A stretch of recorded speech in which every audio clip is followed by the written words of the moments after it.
Hello boys and girls, golfers of all ages, Pete here at the Golf Paradigm. So there are what is known as the big four. That is nutrition, sleep, exercise, and management of stress. And so today what I want to talk about is sleep. So it's probably the most important of the four for the simple reason you can handle quite a bit of stress. We do that every day.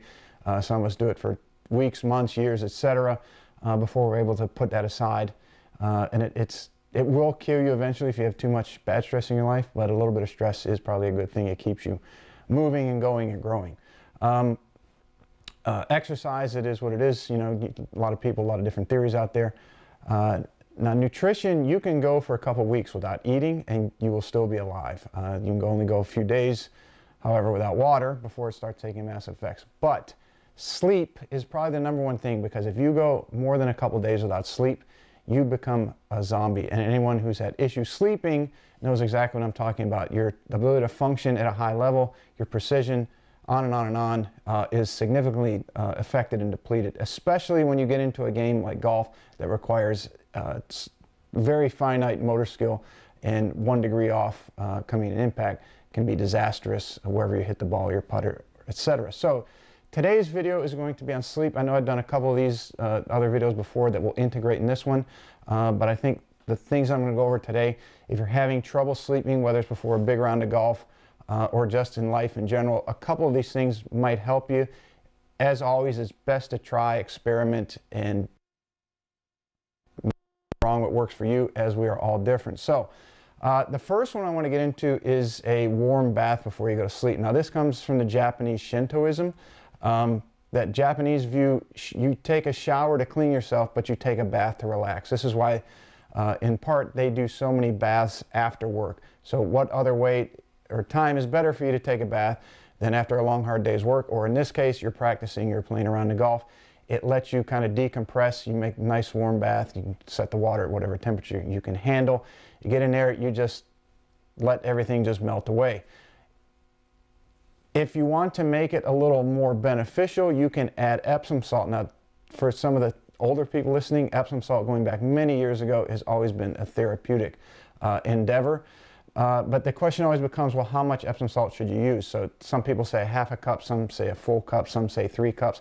I say use at least half a gallon per your bathtub, which is going to run you about 50 to 75 gallons. For if you have a large bathtub, maybe even 100 gallons. You have a big soaking tub. So dump the whole half gallon of Epsom salt into the bathtub. You can even use magnesium flakes that will get a separate part of your nervous system, so you can go back and forth between those.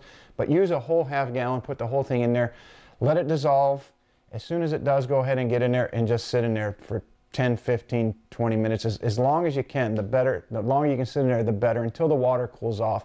Then it's about time to get out. Your skin will absorb it, which means you will absorb it much faster than you will in most any other way. When you get out, you'll be completely relaxed, or at least you should be.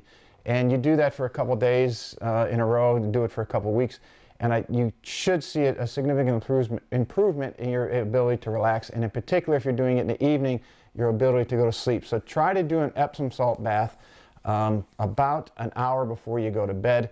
2 hours before you go to bed, shut off all electronic devices. You don't want to look at your phone, your iPad, your computer in particular. One of the reasons that people can't sleep is, number one, the screens, the light of the screens kicks the brain cycle on and does not let it cycle down in time for you to go to bed. The other is, if you're looking at those things, you're going to be too tempted to check emails and other things for business and or work, and you're going to not let your brain shut down. It's going to keep going, which means while you're sleeping, you'll never get into REM sleep, and you'll have trouble getting into that deep sleep, and thus you'll be waking up constantly through the night. So warm baths is one of them. Second is the opposite, which I've talked about quite a bit in the past, and that is a ice bath. Now some of you are saying, well, why would you do one and not the other? Why are you talking about two opposite things in the same video? Because certain things, again, work for certain people, so you got to try them, see what works best for you. You do it the same way. You start about an hour before bedtime, and you fill up either your bathtub. I happen to have a 100-gallon feed container that I use, a little bigger than most, and it seems to accommodate my size. You fill up for about every 10 pounds of ice bag that you use, it's going to drop the temperature I found out in my area about 5 to 10 degrees. So you have to experiment with how much in your area that's going to work.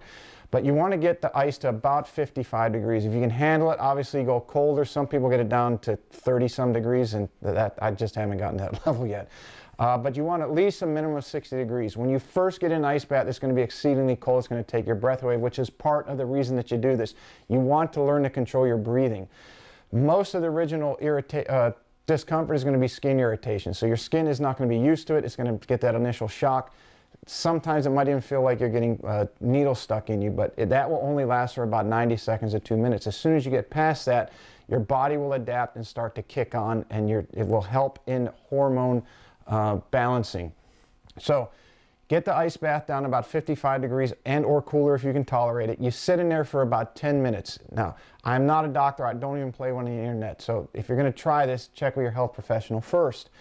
Now, if you want even more benefit, what you do with that is you cycle a 2-minute hot shower after you take your ice bath. So 10 minutes in the ice bath, 2 minutes in the hot shower. What that does is one constricts the blood vessels and squeezes all the coagulated blood out of it.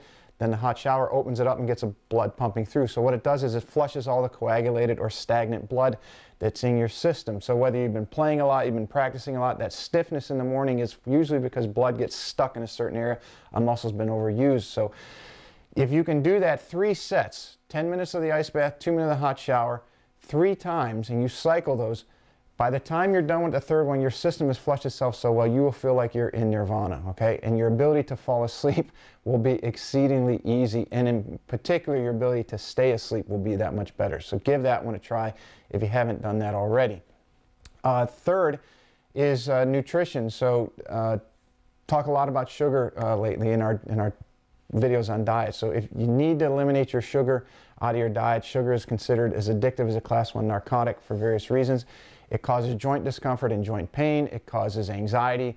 The list is endless. So a very, very good thing to try for 30 days is called the Whole30 diet. It is a very healthy way to eat. It's basically high quality protein, a lot of vegetables, no caffeine, no sugars, no carbohydrates or refined carbs, on and on. It will reset your system so that as you get through that, you can start to implement maybe caffeine in your diet back again. But it cleans the slate, resets your system so that you can see what foods affect you more than others in a negative way. So elimination of sugar is a very, very big thing, in particular if you're having trouble getting and staying asleep.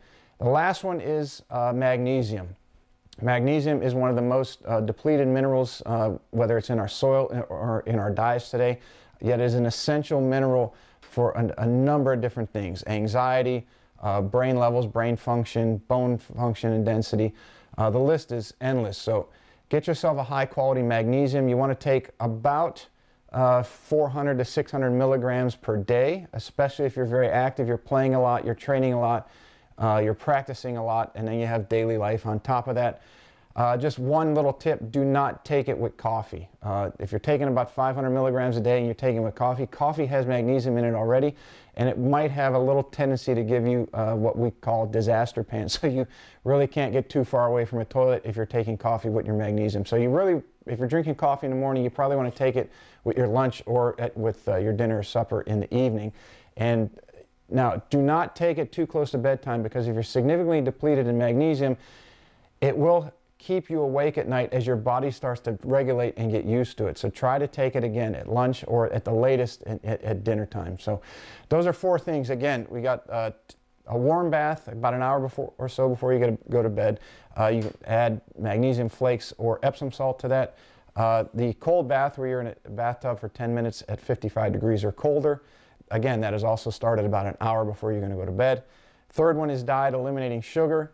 And the fourth one is a very good magnesium supplement, and there are a number of different ones out there. So if you have any questions, post them in the comments below.